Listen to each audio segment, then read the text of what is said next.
My name is Anna Meredith, and along with my partner Jake Bowden, we are the owners and operators of Bridge Creek Birch Syrup, which is located in Homer, Alaska. And we've been making birch syrup here in Homer for the past 8 years. And so I just wanted to do a little presentation to tell you about it and show you some cool pics and a video, just so you can see what it's like. A lot of Alaskans know about birch syrup and how it's made, and a lot of Alaskans don't. So hopefully you get to learn something, especially with all the at-home learning that's going on. So I hope you enjoy. So the first thing to know is that birch trees, especially here on the Kenai Peninsula, have a lot of different looks to them. And they're all the subspecies of the Kenai birch, and they're all in Alaska. They're all within the Alaskana birch family.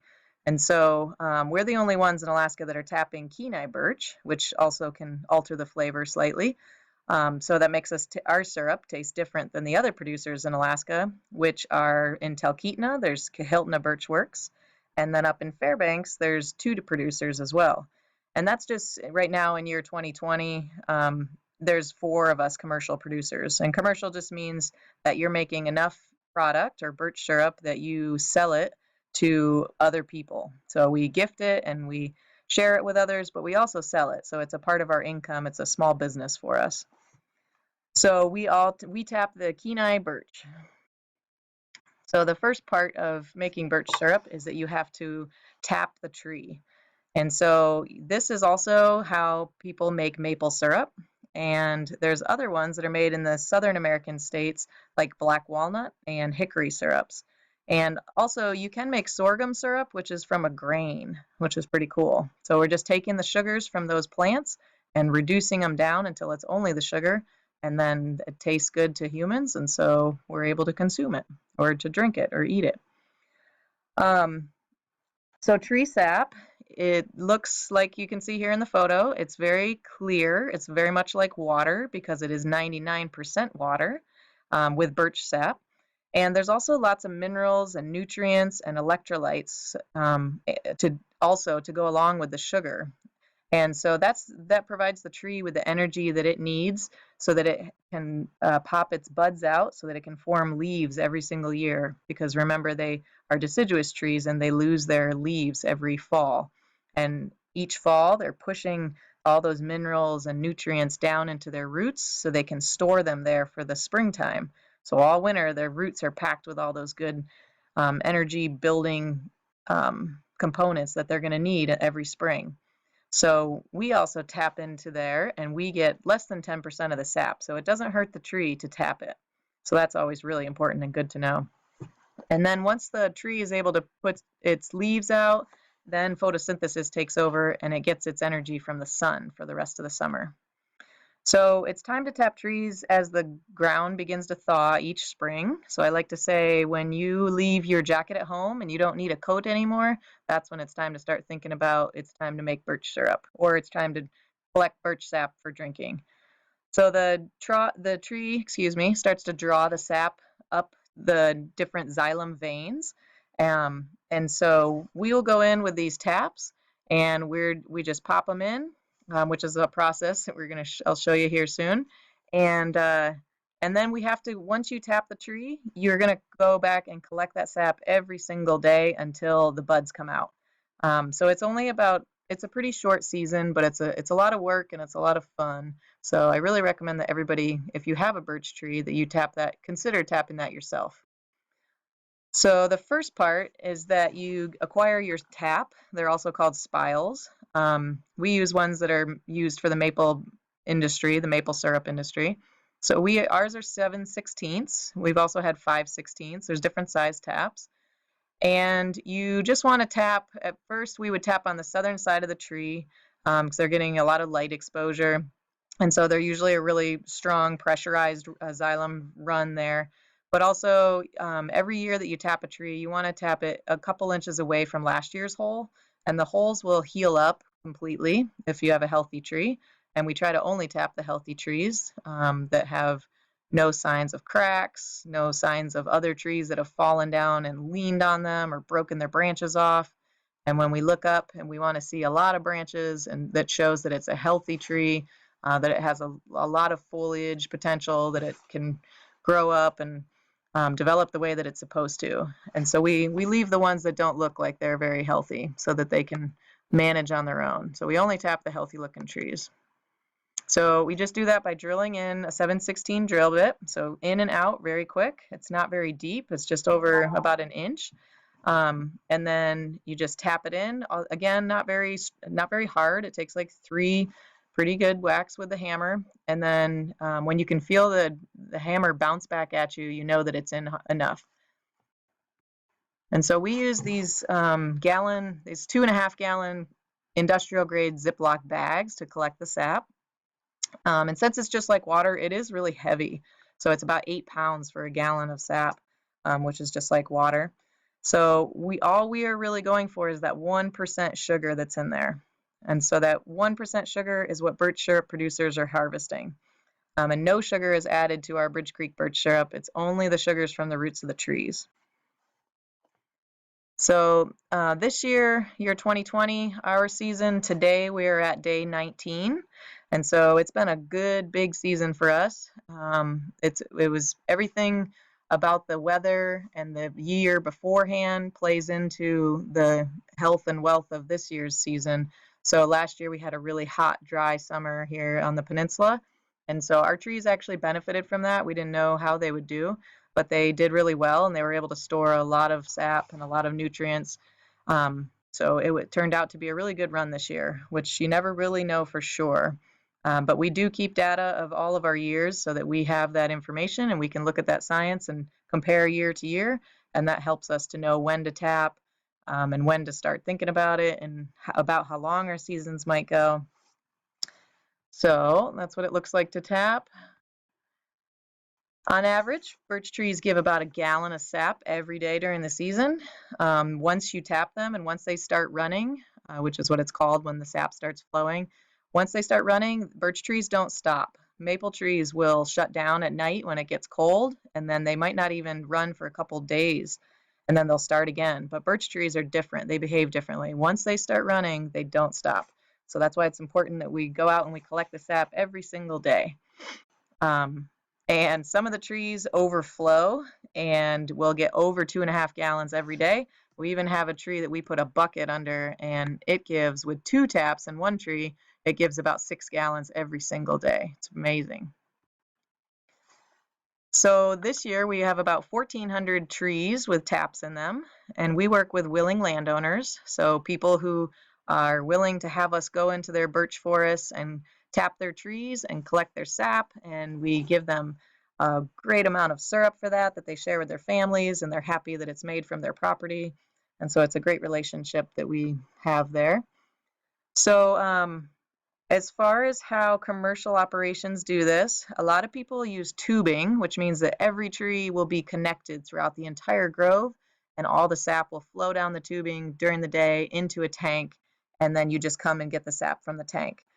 So since we don't own the property, we go around to every single tree and we collect every single tree every single morning. So that involves going around with buckets, so 3 to 5 gallon buckets, actually 3 to 6 gallon buckets, and you go around to each tree and you just dump it out into your bucket, and then you carry your bucket over to the system of hoppers that are set up. So I'll explain that here in a minute. It does take a lot of time to collect sap and a lot of muscles, but it is hard work, but it's good work too. We like doing it. It's really nice to be out in the woods. That's a great work environment. It's really neat to watch all the ferns grow, and the fiddleheads and the nettles are doing great right now, and the different animals that come out. We had a bear attack our bags a couple nights ago, so we had some bear claw marks and teeth marks in a couple actually in 15 bags, which is kind of cool. So we had to replace those bags. So the way that our grove is set up is that we have these larger barrels where they're called hoppers, and they're all connected just like branches on a tree, kind of.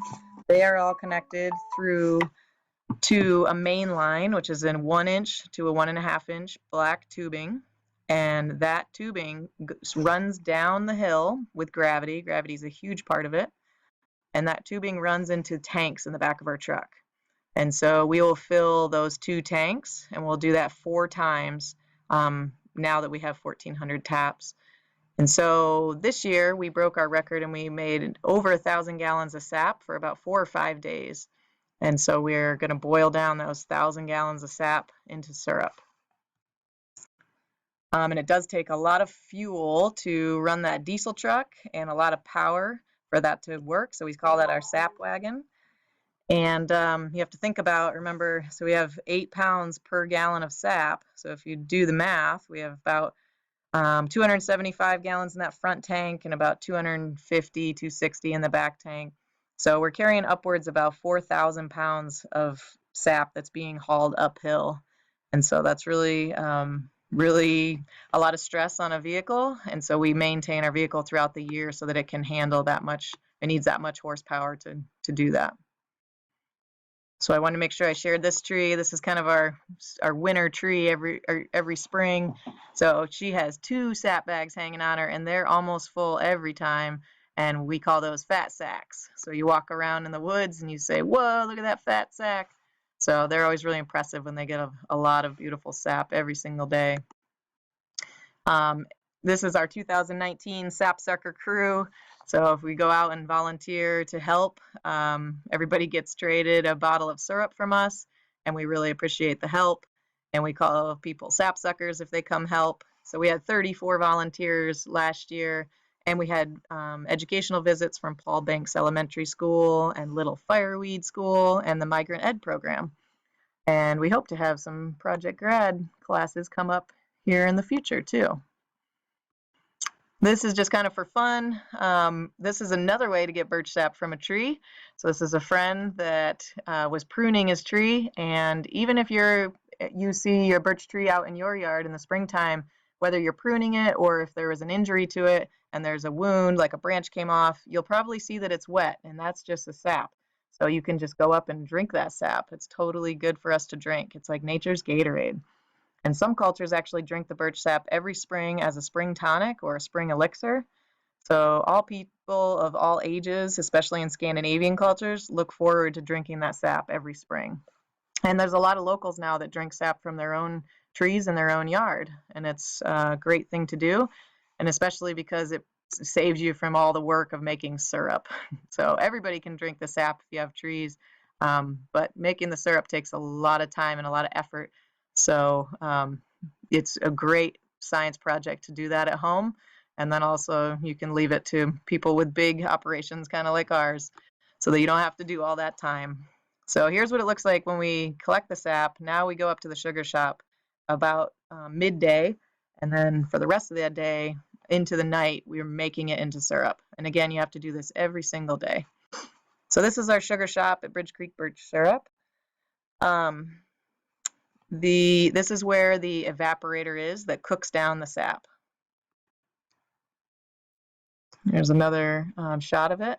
So you can see the steam billowing out on the left out of the cupola there. So the steam is coming out all day long, and that's the evaporation process. So that 99% of that water needs to come off of the sugar, so that all we have left is the sugar, which is our birch syrup.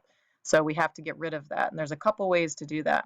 So we use a reverse osmosis machine, which basically means a pressurized machine that with pressure will force the sap through filtration system, and all of the minerals and the sugars and the nutrients are caught, and then the permeate, or the water that's left, is separate. And so we're able to separate those two. And so we take the birch sap, which is 1% sugar when we get it from the tree, and we actually concentrate it to 5% sugar. And that really saves us a lot of time having to evaporate all of that steam off. We still need to do a lot of evaporation, but we've gained a lot of efficiency by having the reverse osmosis machine. All right, so that is our evaporator, which my partner Jake built, and we've been adding on to and improving over the years. So I'm going to show this quick video. It does have music to it because there's always music going in the sugar shop because it's a work environment, and we prefer to be listening to tunes. But you can also hear the sap as it's boiling, and it's at a full boil the entire day. Okay, so let's play this. So